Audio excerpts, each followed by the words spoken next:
دم سے عمر کے دم سے عمر کے دم سے عمر کے دم سے عمر کے دم سے عمر کے دم سے ہے قطع کفر کے اوصال ہے قطع کفر کے اوصال عمر کے دم سے عمر کے دم سے نحمدہ ونصلی ونسلم علی رسولہ الکریم اما بعد فاعوذ باللہ من الشیطان الرجیم بسم اللہ الرحمن الرحیم محمد الرسول اللہ والذین معہ اشداء علی الکفار رحماء بینہم تراہم رکعا سجدا یبتغون فضلا من اللہ ورضوانا آمنت باللہ صدق اللہ العظیم وصدق رسولہ النبی الامین المختار الکریم ونحن على ذلك لمن الشاہدین والشاکرین والحمد للہ رب العالمین اللہم صلی وسلم وبارک علی سیدنا ومولانا محمد وعلى آلہ واصحابہ وبارک وسلم صلاة وسلاما دائما علیک وعلى آلک واصحابک یا رسول اللہ صلی اللہ تعالی علیہ وسلم۔ عزیزان ملت اسلامیہ، محترم ناظرین و سامعین کرام، قرآن کریم کے 26ویں پارے کے 12ویں رکوع کی آخری آیت کے ایک حصے کو تلاوت کرنے کا میں نے شرف حاصل کیا ہے، جس میں اللہ تبارک و تعالی نے اپنے حبیب پاک صلی اللہ تعالی علیہ وسلم کی رسالت کا اعلان کرتے ہوئے حضور پاک صلی اللہ تعالی علیہ وسلم کے قریب رہنے والے صحابہ کرام کی عظمتوں کا ذکر فرمایا، ان کے نشانیاں بیان فرمائی۔ اللہ تبارک و تعالیٰ کا ارشاد پاک ہو رہا ہے، جس کا معنی اور مفہوم یہ ہے، محمد صلی اللہ علیہ وسلم اللہ کے رسول ہیں، اور وہ جو ان کے ساتھ ہیں کافروں پر سخت ہیں، آپس میں رحم دل ہیں۔ اے مخاطب، تو ان کو دیکھے گا رکوع کرتا ہوا، سجدے کرتا ہوا، اللہ کا فضل اور اللہ کی خوشنودی تلاش کرتے ہوئے۔ مفسرین کے اقوال کی روشنی میں آیت مبارکہ کے اس حصے میں اللہ تبارک و تعالیٰ نے اپنے محبوب کے اصحاب کا ذکر فرمایا، ان کی علامتیں بیان فرمائی، اور کن کیفیات کے وہ مالک ہیں اللہ تبارک و تعالیٰ نے اس کا ذکر فرمایا۔ محترم ناظرین کرام، ماہ محرم الحرام کا آغاز ہو چکا، اور ماہ محرم الحرام اسلامی ہجری کا نیا سال ہے۔ اس بات سے امت محمدیہ کے اکثر افراد، بالخصوص وہ نوجوان طبقہ کہ جس کی زندگی دین سے دوری میں گزر رہی ہے، اسلام سے اور نیک اعمال سے دوری میں گزر رہی ہے، جنہیں تاریخ اسلام میں اور اسلام میں کوئی دلچسپی نہیں، ایسے حضرات کو اس بات کا پتہ تک بھی نہیں ہے، پتہ بھی نہیں ہے کہ اسلامی سال کون سے مہینے سے شروع ہوتا ہے اور کس مہینے میں اللہ تبارک و تعالیٰ کے کن مقدس بندوں کی تاریخ وفات آتی ہے یا تاریخ شہادت آتی ہے۔ چونکہ محرم الحرام کی 10 تاریخ حضرت سیدنا امام عالی مقام امام حسین رضی اللہ تعالیٰ عنہ اور اہل بیت اطہار کی شہادت سے مشہور ہے، اور ان دنوں میں لوگوں کے اعمال کی وجہ سے اس بات کا اظہار ہوتا ہے کہ اس مہینے کی 10 تاریخ کو اس قسم کا واقعہ پیش ہوا تھا۔ صرف یوم عاشورہ کے حوالے سے ہماری نسل اتنا ہی جانتی ہے کہ اس دن امام حسین رضی اللہ تعالیٰ عنہ کی اور اہل بیت اطہار کے افراد کی شہادت کربلا کے میدان میں واقع ہوئی۔ اس کے علاوہ اس تاریخ کو کیا شہرت حاصل ہے، اس تاریخ میں کس قدر اہم واقعات ہوئے ہیں، اس کا ذکر نہ ہماری زبانوں پر ہے، نہ ہماری نسلوں کو اس بات کا علم ہے کہ اس تاریخ میں اور کیا کیا واقعات ہوئے ہیں جس کی بنیاد پر رسول پاک صلی اللہ تعالی علیہ وسلم نے ماہ محرم الحرام کی 9، 10 یا 10، 11 کو ایک دن آگے یا ایک دن پیچھے عاشورے کے روزہ رکھنے کا اپنی امت کو حکم دیا۔ ماہ محرم الحرام کا آغاز جیسے ہی ہوتا ہے تو جس طریقے سے بے شمار حضرات اور بے شمار افراد ایک دوسرے کو اس ماہ مبارک کے آغاز پر مبارکباد پیش کرتے ہیں، چونکہ سوشل میڈیا پر آج ہر چیز کی معلومات موجود ہیں، لہٰذا جیسے ہی اس قسم کے ایام آتے ہیں یا ایسے دن آتے ہیں تو بعض حضرات کی طرف سے جو پکچرز، جو بینرز ٹیگ کیے جاتے ہیں، پیش کیے جاتے ہیں، شیئر کیے جاتے ہیں، اس سے لوگوں کو یہ پتہ چلتا ہے کہ آج کا دن اس کے لیے خاص ہے۔ اور جس طریقے سے عیسوی سال کی ابتدا پر لوگ ایک دوسرے کو ہیپی نیو ایئر کے حوالے سے مبارکباد پیش کرتے ہیں،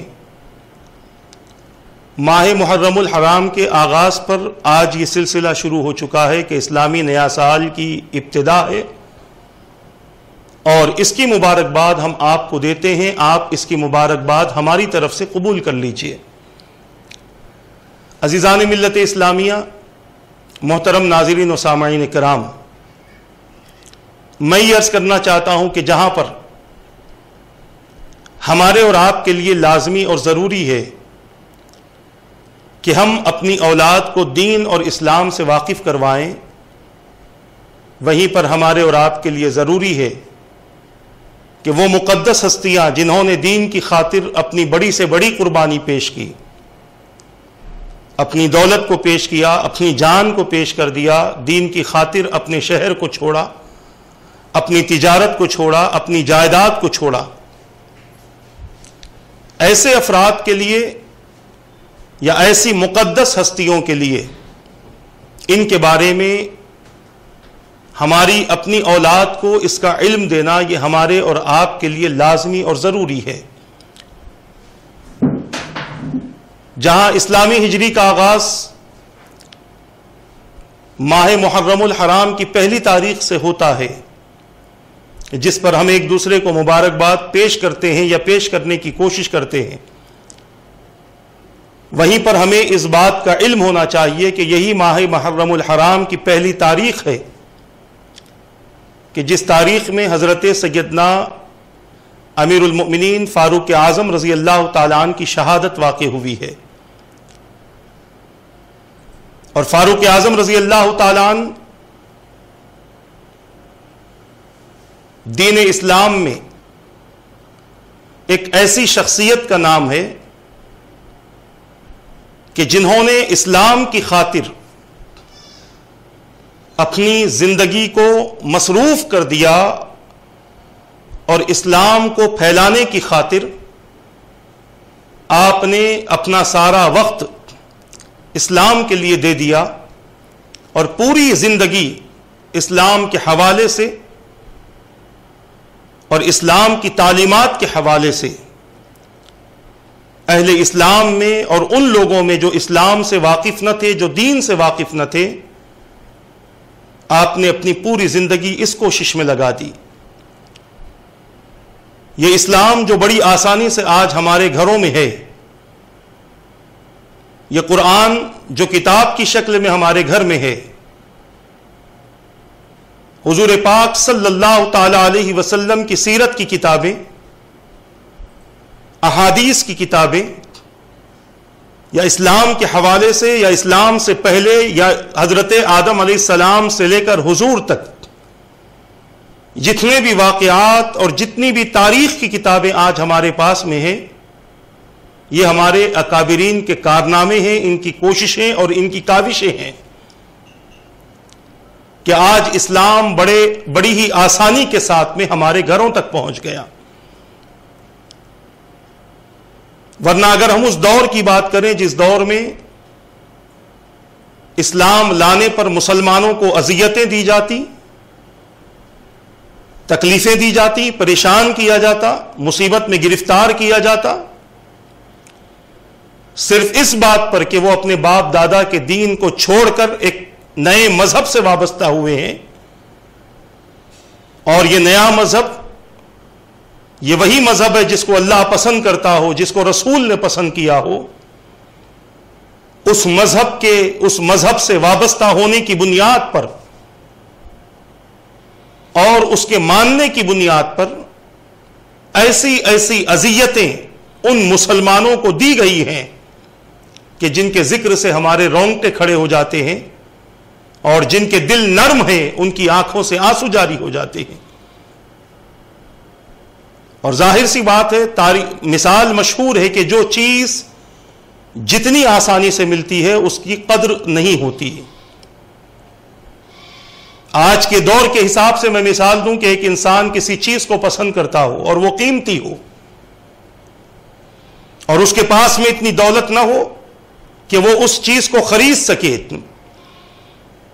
کئی دن اور کئی مہینے محنت کرنے کے بعد اتنی رقم جمع کی جتنی رقم کی وہ چیز ہے، جب وہ لے لیتا ہے تو اس کی قدر اسے ہوتی ہے، اس کا احساس اسے ہوتا ہے۔ اگر کوئی شخص اس سے وہ چیز اس کے ہاتھ سے لے تو سامنے والے سے کہتا ہے بھائی سنبھال کر پکڑو، سنبھال کر رکھو، بہت محنت سے کما کر میں نے اس چیز کو حاصل کیا ہے، بڑی مشقت کے بعد میں رات دن محنت کرنے کے بعد مجھے یہ چیز حاصل ہوئی ہے۔ اور اگر کسی کو کوئی چیز پسند ہو، اس کے بڑے بھائی نے، اس کے والد نے، اس کے دوستوں نے، اس کے رشتہ داروں نے اسے وہ چیز مہیا کر دی ہو، تو اس کی قدر اسے اتنی نہیں ہوتی جتنا محنت کرنے کے بعد وہ چیز خریدنے پر ہوا کرتی ہے۔ بلا تشبیہ و بلا تمثیل سمجھ لیجئے کہ ہمارے اسلاف کے پاس میں ایمان اور دین کی قدر اس لیے تھی کہ انہیں اس بات کا احساس تھا کہ یہ اسلام، یہ ایمان ہم تک ایسے ہی نہیں پہنچا بلکہ بڑی قربانیوں سے پہنچا ہے، لہذا اس کی قدر کرتے تھے۔ اور نہ صرف قدر کرتے تھے بلکہ اگر کوئی ان کے رہتے ہوئے ان کے سامنے دین اور اسلام کی ناقدری کرتا تو اسے اچھے انداز سے سمجھاتے، اسے اچھے انداز سے بتاتے کہ جس اسلام سے وابستہ ہونے کے بعد تم نے جس اسلام کے احکام کی مخالفت کی ہے، یہ اسلام اتنی آسانی سے ہم تک نہیں پہنچا۔ اللہ تبارک و تعالیٰ کے مقدس دین کو پہنچانے کے لیے اللہ نے انبیاء کی جماعت کو مبعوث کیا، اور انبیاء کرام اللہ تبارک و تعالیٰ کے دین کو لوگوں تک پہنچاتے تھے۔ اور تاریخ اس بات پر شاہد ہے کہ بنی اسرائیل نے اپنے 70 انبیاء کرام کو اپنے دور میں شہید کیا ہے، صرف اس وجہ سے کہ وہ لوگ اللہ کے دین کے اور اللہ کے مذہب کے داعی تھے۔ ان کے اعمال جو اللہ اور اس کے رسول کے یا جو اللہ اور اس کے نبی کے احکام کے خلاف ہوتے، وہ انبیاء کرام ان سے آگاہ فرماتے، اور یہ بات انہیں بری لگتی، اور باقاعدہ پروگرام بنا کر ایک مشن کے ساتھ میں انبیاء کرام کو شہید کر دیا جاتا۔ یہ سلسلہ صرف حضرت سیدنا عیسیٰ علیہ السلام تک نہ تھا،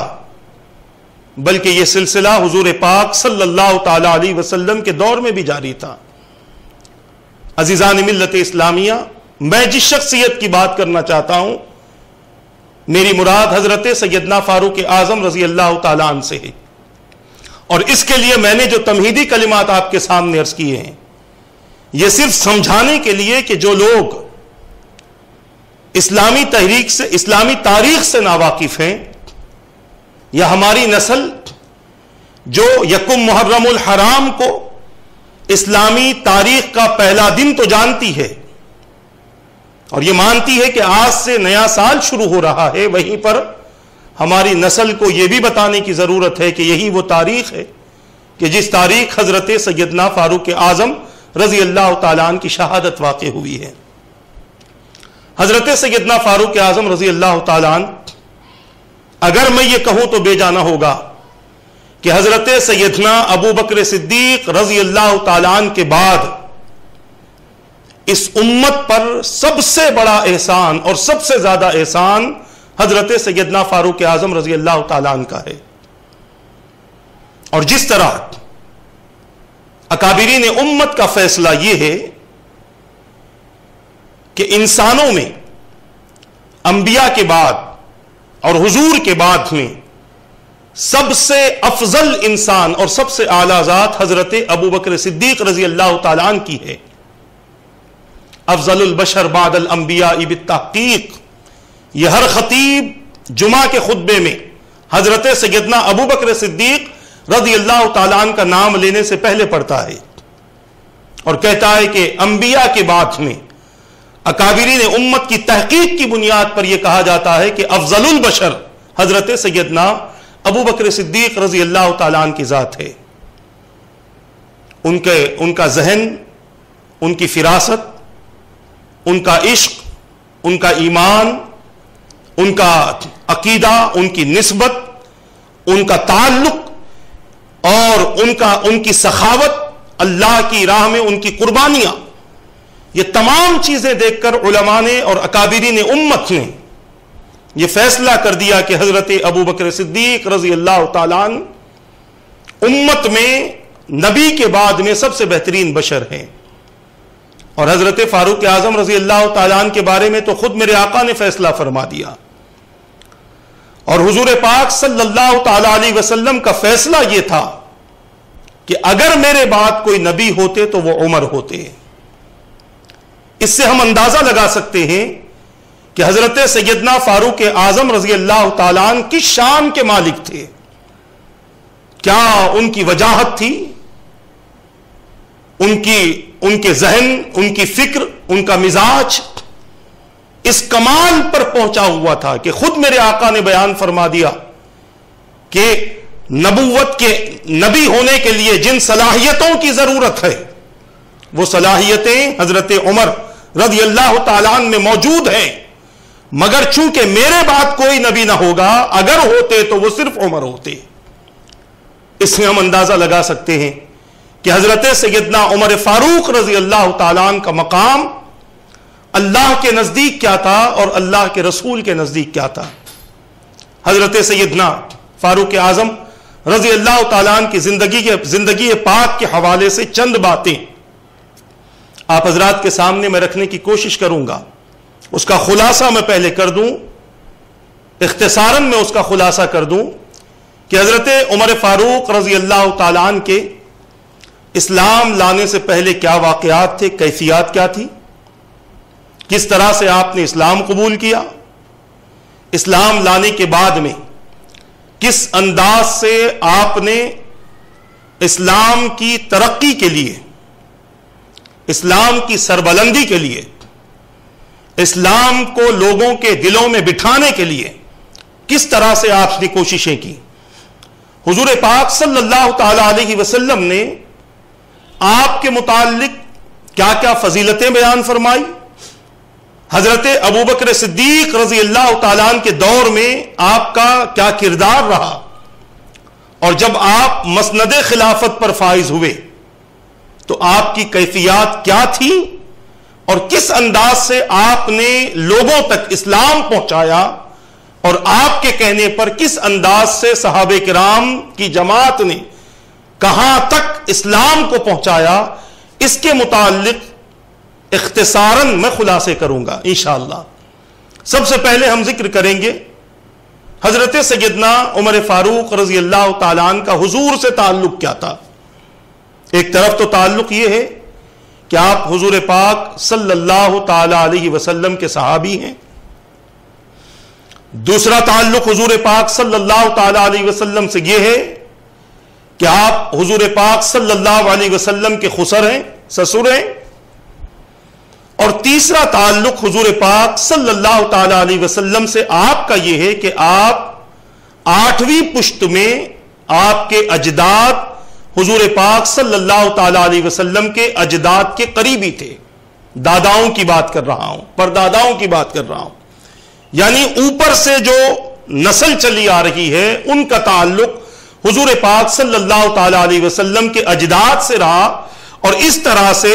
حضرت عمر فاروق رضی اللہ تعالیٰ عنہ کا حضور پاک صلی اللہ تعالی علیہ وسلم سے خاندانی رشتہ بھی ہے. حضرت عمر فاروق رضی اللہ تعالیٰ عنہ کہ جن کے بارے میں فرمایا گیا کہ آپ اعلان نبوت سے 27 سال پہلے پیدا ہوئے ہیں. حضور پاک صلی اللہ تعالی علیہ وسلم کے اعلان سے 27 سال پہلے پیدا ہوئے ہیں. آپ کے واقعات بچپن کے تاریخ میں اس قدر نہیں ملتے، مگر جو واقعات آپ کے تاریخ میں ملتے ہیں اس کے حوالے سے اختصاراً چند باتیں میں آپ کے سامنے عرض کرنے کی کوشش کروں گا. حضرت عمر فاروق رضی اللہ تعالیٰ عنہ کا خاندان پڑھے لکھے لوگوں کا خاندان تھا اس دور میں، کہ جس دور میں پڑھنے لکھنے کو کوئی اہمیت نہیں دی جاتی تھی. اس دور کی کیفیت یہ تھی کہ وہاں جتنا بڑا ظالم اتنا ہی عزت والا تھا، جتنا بڑا جابر اتنا ہی عزت والا تھا، جتنا بڑا بے حیا اتنا ہی عزت والا تھا. چونکہ حضور پاک صلی اللہ تعالی علیہ وسلم کی آمد سے پہلے مورخین تاریخ کی کتابوں میں اس بات کا ذکر کرتے ہیں کہ اس دور کے جو حالات تھے وہ حالات اس انداز کے تھے کہ لوگوں کے اندر برائیاں، بدکرداریاں، بے حیائیاں عام تھیں، اور وہ لوگ اس بات کو پسند کرتے تھے کہ بات بات پر جھگڑے ہوں، خاندان اور قبیلوں میں جھگڑے ہوں. اور یہ سلسلہ ان کے اندر جاری تھا، اور اس بنیاد پر اپنے خواہشات کے تکمیلے کی وجہ سے مکمل طور پر جہالت کے اعلیٰ مقام پر پہنچے ہوئے تھے. اور کچھ لوگ ایسے تھے کہ جو اپنی زندگی میں بہتری لانے کے خواہش مند تھے، اپنی زندگی کو اچھا بنانے کی کوشش کرتے تھے. اچھا اس انداز سے نہیں کہ جس انداز سے اسلام نے اچھا بنایا، بلکہ طریقہ یہ تھا کہ وہ لوگ ان چیزوں سے دور رہتے تھے اور اپنی زندگی میں جن جن چیزوں کی ضرورتیں محسوس کرتے اس کو اپنے اندر پیدا کرنے کی کوششیں کرتے. حضرت سیدنا فاروق اعظم رضی اللہ تعالیٰ عنہ کا خاندان کہ جن کے بارے میں مشہور ہے تاریخ کی کتابوں میں اس خاندان کے واقعات بھی موجود ہیں کہ حضرت فاروق اعظم رضی اللہ تعالیٰ عنہ کے خاندان کے جو افراد تھے ان کی کیفیت یہ تھی کہ وہ پڑھنے لکھنے پر بھی توجہ دیتے تھے، اور پھر ان کے پاس میں بے شمار ایسے عہدے تھے کہ جن عہدوں کی بنیاد پر وہ لوگوں میں فیصلے بھی کرتے تھے اور مختلف قبائل سے، مختلف علاقے کے لوگوں سے تعلقات بھی قائم کرتے تھے. اس کے متعلق مورخین نے یہ باتیں اپنی اپنی کتابوں میں لکھی ہیں. حضرت فاروق اعظم رضی اللہ تعالیٰ عنہ کے اجداد میں کعب کا نام آتا ہے جو آپ کے اجداد میں سے ہیں، اور انہی کعب کے پوتے کا نام قصی ابن کلاب ہے کہ جن کے بارے میں مشہور تھا کہ انہوں نے مکے میں اپنی سرداری کو قائم کیا، یعنی اپنے آپ کو سردار کی حیثیت سے لوگوں میں پہچان کروائی، اور پھر تمام جو انتظامات ہوتے ہیں ایک سردار کے اس کی قابلیت کے حساب سے اس سردار نے اپنی قابلیت کے حساب سے مختلف قانون بنائے، مختلف شعبے بنائے، اور قبیلے میں جو ایسے شخص کہ جن کا تعلق علم سے تھا، اس دور کے علم سے تھا، ایسے لوگوں کو انہوں نے اپنی کمیٹی کے افراد کے طور پر منتخب کیا. اب ایک سلسلہ قائم کیا، لوگوں کے اندر سرداری کا سلسلہ بھی قائم ہوا، قانون اور ضوابط بھی بنائے گئے، اور ساتھ ہی ساتھ مختلف شعبے بنائے گئے اور مختلف حضرات کو ان شعبوں کا ذمہ دار بنا دیا۔ اس موقع پر عبداللہ جو حضرت سیدنا عمر فاروق رضی اللہ تعالیٰ عنہ کے جد امجد میں سے ہیں، جد میں سے ہیں، آپ کے داداؤں میں سے ہیں، اور یہ سلسلہ آپ کی 5ویں پشت کا ہے، یعنی آپ سے 5 پشت پہلے جو آپ کے دادا رہے ان کا نام عبداللہ تھا۔ ان کی کیفیت یہ تھی کہ وہ اپنے دور میں انہوں نے سرداری کے معاملے میں اور زیادہ لیاقت ان کے اندر تھی، اور زیادہ قابلیت ان کے اندر تھی۔ تو ان کی کیفیت یہ تھی کہ وہ باہر اپنے علاقے کے باہر نکلتے اور لوگوں سے تعلقات پیدا کرتے، علاقے والوں سے، دوسرے ملک میں رہنے والوں سے تعلقات قائم کرتے اور تعلقات پیدا کرتے، اور پھر تمام تر جو معاملات ہوتے جیسے اتحاد کا معاملہ ہے اور دیگر معاملات ہیں جو تجارتی معاملات ہیں، اور اس کے علاوہ ان کے اندر یہ صلاحیت تھی کہ وہ لوگوں کے فیصلے بڑے اچھے انداز سے کرتے تھے۔ یعنی لوگوں میں اگر جھگڑے ہو جاتے، چاہے وہ جھگڑا خاندانی جھگڑا ہو، زمین کو لے کر جھگڑا ہو، تجارت کو لے کر جھگڑا ہو، یا کسی اور معاملے میں جو جھگڑے ہوتے تھے، بڑے ہی اچھے انداز سے فریقین کو سامنے رکھ کر دونوں کی باتوں کو سن کر بڑے ہی اچھے انداز سے جن کے حق میں فیصلہ کرنا ہوتا ان کے حق میں وہ فیصلہ کرتے۔ اور یہ سلسلہ عبداللہ سے لے کر حضرت عمر فاروق رضی اللہ تعالیٰ عنہ کے والد خطاب تک اور خطاب ابن نفیل ان تک یہ سلسلہ جاری رہا، اور یہی سلسلہ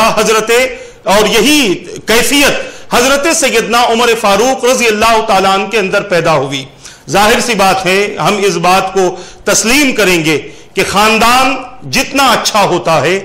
انسان اس خاندان کے افراد کے اندر اس کا اثر اتنا ہی اچھا پیدا ہوتا ہے۔ اگر کوئی خاندان اچھا نہ ہو تو اس کا اثر اس کے افراد میں اچھا پیدا نہیں ہوتا، الا ماشاءاللہ جسے اللہ تبارک و تعالی ہدایت عطا فرما دے، جسے اللہ تعالیٰ صحیح راستہ اور صراط مستقیم عطا کر دے۔ مگر اکثر ہم نے یہ دیکھا ہے کہ جیسی جڑ ہوتی ہے ویسے ہی شاخیں ہوا کرتی ہے، جیسے ہی اصل ہوتی ہے ویسے ہی اس کی شاخیں ہوا کرتی ہیں۔ لہٰذا خاندان اگر تعلیم یافتہ ہو تو اس خاندان میں پلنے والے، اس خاندان کے افراد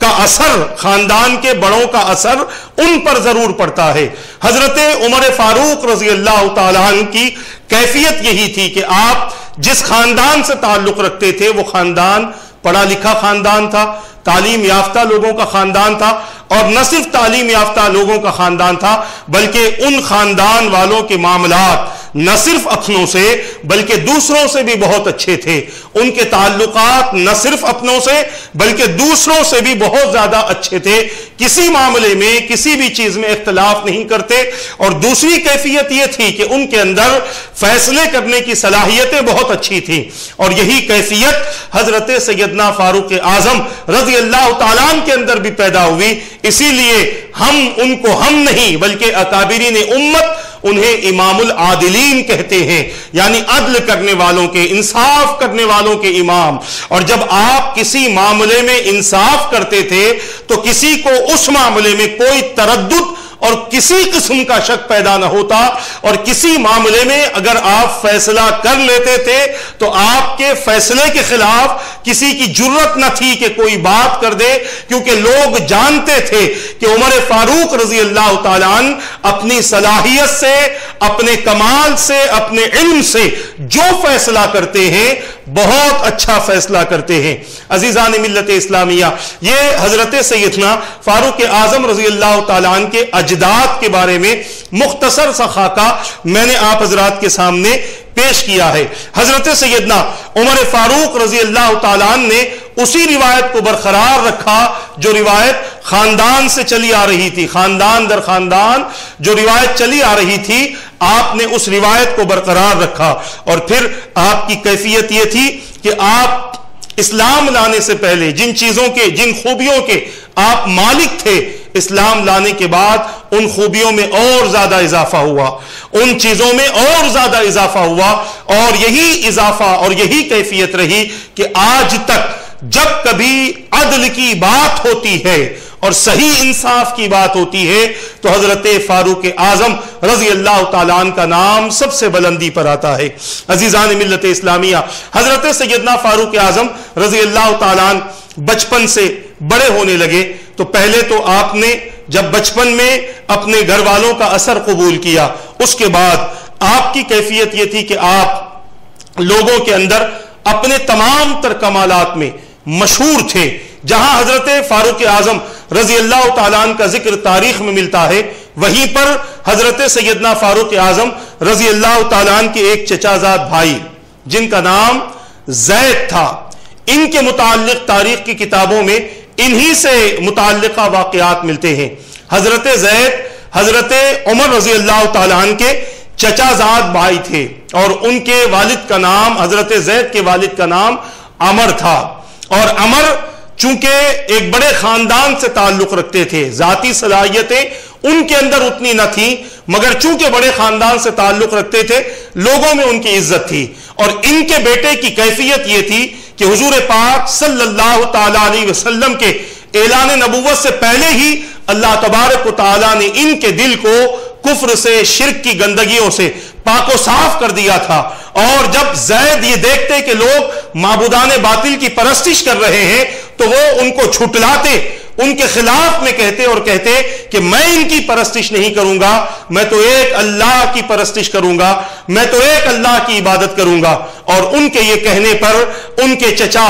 خطاب جو حضرت سیدنا عمر فاروق رضی اللہ تعالیٰ عنہ کے والد ہیں، ان کے چچا خطاب، ان کے والد بہت زیادہ حضرت زید کو تکلیف دیتے، ان کو ستاتے، ان کو پریشان کرتے، اس قدر تکلیفیں اور اس قدر تکلیفیں دی گئی، اس قدر انہیں ستایا گیا کہ وہ اپنے شہر کو انہوں نے چھوڑ دیا اور کسی مقام پر جا کر وہ رہنے لگے، کسی پہاڑی میں جا کر وہ رہنے لگے، اپنا وقت گزارنے لگے، اور وہیں پر رہ کر وہ اللہ تبارک و تعالیٰ کو یاد کرنے لگے۔ مورخین بیان فرماتے ہیں کہ حضور پاک صلی اللہ تعالیٰ علیہ وسلم نے ان کی فضیلت میں، یعنی حضرت زید کی فضیلت میں یہاں تک کہ فرمایا کہ وہ قیامت کے دن ایک امت کی جگہ اٹھائے جائیں گے، یعنی جس طرح سے ایک امت اٹھائی جاتی ہے اسی طرح ایک مکمل امت کی جگہ حضرت زید کو اللہ تبارک و تعالیٰ قیامت کے دن اٹھائے گا۔ عزیزان ملت اسلامیہ، یہ حضرت زید، یہ حضرت عمر فاروق رضی اللہ تعالیٰ عنہ کے چچا زاد بھائی ہیں، اور اسلام کے آنے سے پہلے ان کا ذکر ملتا ہے، اور بعض مورخین نے اسلام کے آنے کے بعد بھی ان کا ذکر فرمایا ہے۔ حضرت عمر کے والد کا نام خطاب تھا، ہم کہتے ہیں عمر ابن الخطاب۔ یہ خطاب کون سی شخصیت ہے، ان کی کیفیات کیا تھیں، اس کا بھی علم ہمیں تھوڑا سا مختصر سا ہونا ضروری ہے، تاکہ خاندان کا جب پتہ لگتا ہے تو اولاد کی کیفیات بھی ہمیں معلوم ہوتی ہے۔ حضرت عمر فاروق رضی اللہ تعالیٰ عنہ کے والد کا نام خطاب تھا، یہ نفیل کے اولاد میں سے ہیں، ان کی اولاد ہیں، اور نفیل وہ شخص ہے، میں نے بتلا دیا کہ جنہوں نے خاندانی روایت کو برقرار رکھتے ہوئے عدل کے معاملے کو قائم کیا تھا، انصاف کے معاملے کو قائم کیا تھا، اور دنیا کے مختلف علاقوں میں اپنی پہچان عدل و انصاف کے معاملے میں بنائی تھی۔ بڑے بڑے جھگڑے خود ان کے علاقے کے نہیں بلکہ دوسرے علاقوں سے بڑے بڑے جھگڑے ان کے پاس میں آتے تھے، تاکہ یہ حق کی طرف فیصلہ کر دیں اور جو بات حق ہے اس کو ظاہر کر دیں۔ عزیزان ملت اسلامیہ، خطاب کا عالم یہ تھا کہ وہ بھی بہت بڑے تجارت کرنے والے، اور بہت زیادہ ان کی تجارت پھیلی ہوئی تھی، اور ان کی کیفیت یہ تھی کہ وہ اسلام کے مقابلے، اسلام تو خیر اس وقت تھا نہیں، مگر اپنے بھتیجے کو جس قسم کی تکلیف اللہ کے ایک ماننے پر وہ دیا کرتے تھے، اس سے ان کی سختی، ان کی کیفیت کا پتہ چلتا ہے کہ وہ کس انداز کے انسان تھے۔ بہت زیادہ اپنے معاملات میں سخت اور بہت زیادہ اپنے معاملات میں تیز مزاج رہنے والے شخصیت کا نام خطاب تھا۔ حضرت سیدنا عمر فاروق رضی اللہ تعالیٰ عنہ کی ولادت، آپ کی پیدائش ہوئی، اور جب آپ کی پیدائش ہوئی تو آپ کی پیدائش کے وقت میں ایک قسم کا شور ہوا. لوگ حیران ہوئے کہ یہ کس قسم کا شور ہے. تو کسی نے کہا کہ خطاب کے گھر بیٹا پیدا ہوا ہے. حضرت سیدنا عمر فاروق رضی اللہ تعالیٰ عنہ جب بچپن میں تھے, چھوٹے سے تھے, تو خطاب کی تیزی اور شدت کا عالم یہ تھا کہ حضرت سیدنا عمر فاروق رضی اللہ تعالیٰ عنہ کو بچپن ہی سے وہ بکریاں چرانے پر مامور کر دیا تھا. حضرت عمر بکریاں چرانے کے لیے جاتے. ایک قسم کا شوق تھا اس دور کے عرب کے لوگوں میں. بکریاں چرانا کسی قسم کا ان کے اندر عیب نہ تھا, بلکہ ایک قسم کا شوق تھا بکریاں چرانا.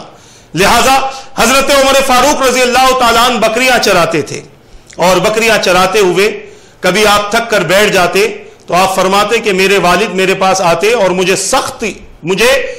الفاظ کہتے, یہاں تک کہ بسا اوقات مجھے مارتے بھی تھے کہ میں اپنے کام میں کسی قسم کی سستی نہ کروں. اور اتنا ہی نہیں بلکہ کسی دن بھی میرے لیے چھٹی نہ ہوتی تھی, بلکہ مکمل دن مجھے کام کرنا پڑتا تھا, اور ہر دن مجھے کام کرنا پڑتا تھا. کسی دن میرے والد کی طرف سے مجھے چھٹی نہیں ملتی تھی. اور پھر آپ دور خلافت میں ایک بار ایک مقام ہے زجنان نام کی ایک وادی ہے, فرمایا گیا کہ جب آپ کا گزر آپ کے دور خلافت میں وہاں سے ہوا تو بچپن کا زمانہ یاد آ گیا اور آپ دیدہ ہو گئے, آنکھوں سے آنسو جاری ہو گئے. وہ واقعات, وہ حالات یاد آ گئے کہ جو سختی کے حالات تھے, جو آپ پر ظلم کے حالات تھے, ان واقعات کو آپ یاد کرتے ہوئے فرماتے ہیں کہ میں بالوں کی موٹی قمیص پہن کر اسی راستے میں بکریاں چراتا تھا, اور پھر بکریاں چراتے ہوئے جب تھک جاتا تھا اور بیٹھتا تھا تو میرا باپ, میرے والد میرے پاس آتے اور مجھے سخت اذیتیں دیتے اور مجھے سخت تکلیفیں دیتے, اور جب میں تھک کر بیٹھ جاتا زبردستی مجھے اٹھاتے اور مجھے کام کی طرف پھر بھیج دیتے, اور میری کسی قسم کی پرواہ انہیں نہ تھی. عزیزان ملت اسلامیہ, یہ بات کہہ کر آپ کی آنکھوں سے آنسو نکل جاتے ہیں. اس کے بعد ارشاد فرماتے ہیں وہ وقت تھا کہ جس وقت مجھ پر کوئی اور حاکم تھا, مگر آج میرے پاس میں ایک ایسا وقت آیا ہے کہ میرا حاکم اللہ کے سوا کچھ نہیں. میرا فیصلہ کرنے والا, مجھ پر حکومت کرنے والا, مجھ کو حکم دینے والا میرے اللہ کے سوا کچھ نہیں, کوئی اور نہیں ہے. لہذا میں اس بات پر خوشی کا اظہار کرتا ہوں کہ آج میرا حاکم اللہ ہے, میں اس کا محکوم ہوں, وہ مجھے حکم دیتا ہے اور میں اللہ تبارک و تعالیٰ کے حکم کی پابجائی کرتا ہوں. اور لکھنے آپ بکریاں چراتے ہوئے جب آپ واپس آتے تو اسی حالت میں آپ علم حاصل کرتے, تعلیم حاصل کرتے, اور تعلیم یہ ان کے خاندان کا مشغلہ تھا, جیسا کہ میں نے پہلے ہی آپ حضرات کے سامنے رکھا. حضرت سیدنا فاروق اعظم رضی اللہ تعالیٰ عنہ کے خاندان کا یہ مشغلہ تھا. فاروق اعظم رضی اللہ تعالیٰ عنہ فرماتے ہیں کہ ہم تعلیم حاصل کرتے, اور تعلیم جس انداز کی انہیں دی جاتی اسی تعلیم میں انہیں تمام تر وہ باتیں سکھائی جاتی جن کا تعلق انسانوں سے ہوتا, ان کے فیصلوں سے ہوتا. لہذا اس تعلیم کو حاصل کرنے کے بعد ان کی عقل اور زیادہ روشن ہوئی, ان کے معاملات اور زیادہ تیزی اختیار کرنے لگے. اور پھر بتایا جاتا ہے کہ تعلیم, اس قدر تعلیم کا فقدان تھا اس دور میں کہ جب حضور پاک صلی اللہ تعالی علیہ وسلم نے اعلان نبوت فرمایا تو تمام قریش کے افراد میں صرف 17 لوگ تھے جو پڑھنا لکھنا جانتے تھے. ان میں حضرت سیدنا عمر فاروق رضی اللہ تعالیٰ عنہ کا نام بھی آتا ہے جو پڑھنا لکھنا جانتے تھے, اور انہی کے اجداد میں سے اکثر تھے, انہی کے گھر والوں میں سے اکثر تھے جو پڑھنا لکھنا جانتے تھے. عزیزان ملت اسلامیہ, تعلیم جب مکمل ہوئی تو حضرت سیدنا فاروق اعظم رضی اللہ تعالیٰ عنہ نے کشتی میں مہارت حاصل کرنے کی طرف رخ کیا. آپ طاقتور تھے, آپ کے اندر صلاحیتیں تھی, لہذا آپ کشتی سیکھنے لگے اور کشتی میں اس قدر مہارت حاصل کی کہ ہر سال حج بیت اللہ کے لیے, اس دور میں بھی حج ہوتا تھا, خانہ کعبہ کی طرف لوگ آتے تھے, اور اس کے قریب میں ایک میدان تھا. اس میدان کے پاس میں میدان میں لوگوں کو جمع کر کے بڑے بڑے طاقتور, بڑے بڑے سورما, بڑے بڑے پہلوان بھی جب آتے تھے تو کشتیوں کا مقابلہ ہوتا, اور ان مقابلوں میں حضرت سیدنا فاروق اعظم رضی اللہ تعالیٰ عنہ بہت زیادہ حصہ لیتے تھے, اور آپ حصہ لینے کے بعد نہ صرف کامیاب ہوتے بلکہ اپنی طاقت کی بنیاد پر اپنے قبیلے میں، اپنے اطراف کے قبیلوں میں، یہاں تک کہ دوسرے ممالک میں بھی آپ کی طاقت کے شہرے تھے اور آپ کی طاقت کے چرچے تھے۔ عزیزان ملت اسلامیہ، یہ مختصر سا تعارف میں حضرت سیدنا عمر فاروق رضی اللہ تعالیٰ عنہ کے خاندان کے حوالے سے میں نے کیا۔ ادھر سرکار جب کشتی میں مہارت آپ نے حاصل کر لی، اب آپ نے تجارت کی طرف رخ کیا جو آپ کے خاندان کا مشغلہ تھا۔ تجارت کرنے کا معاملہ یہ تھا کہ آپ صرف اپنے علاقے میں تجارت نہ کرتے بلکہ کبھی ملک شام جاتے، کبھی عرب کے دوسرے علاقوں میں جاتے،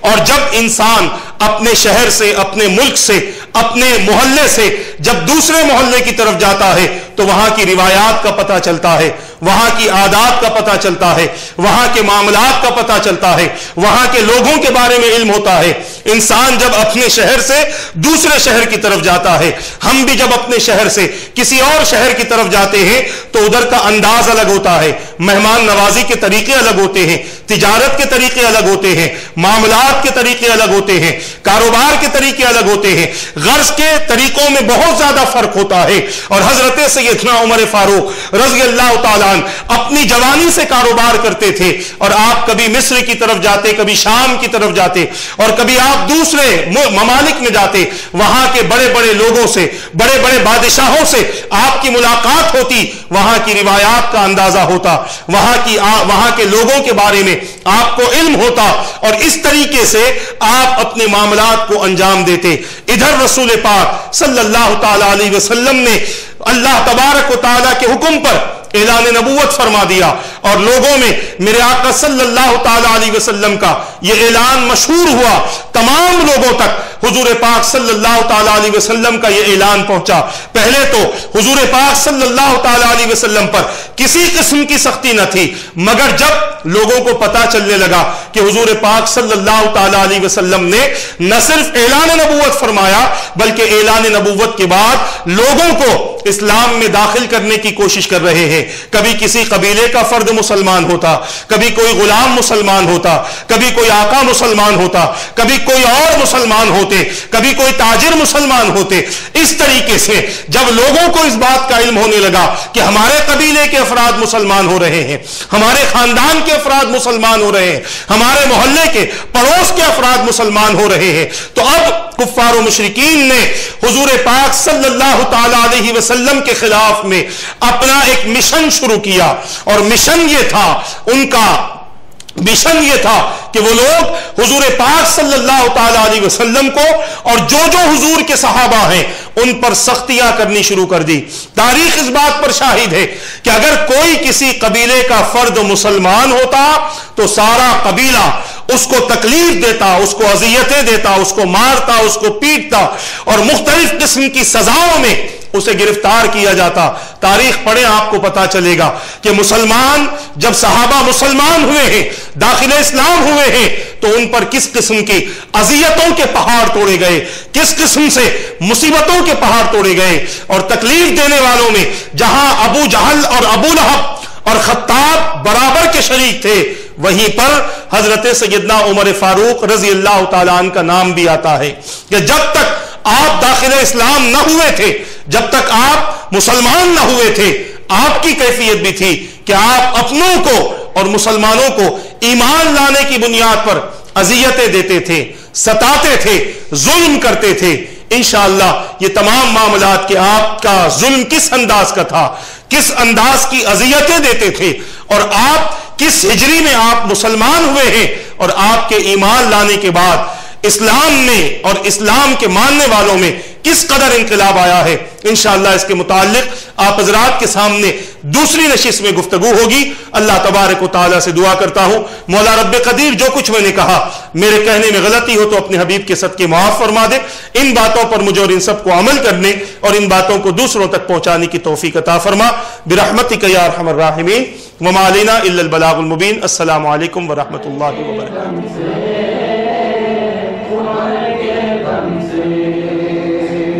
عمر کے دم سے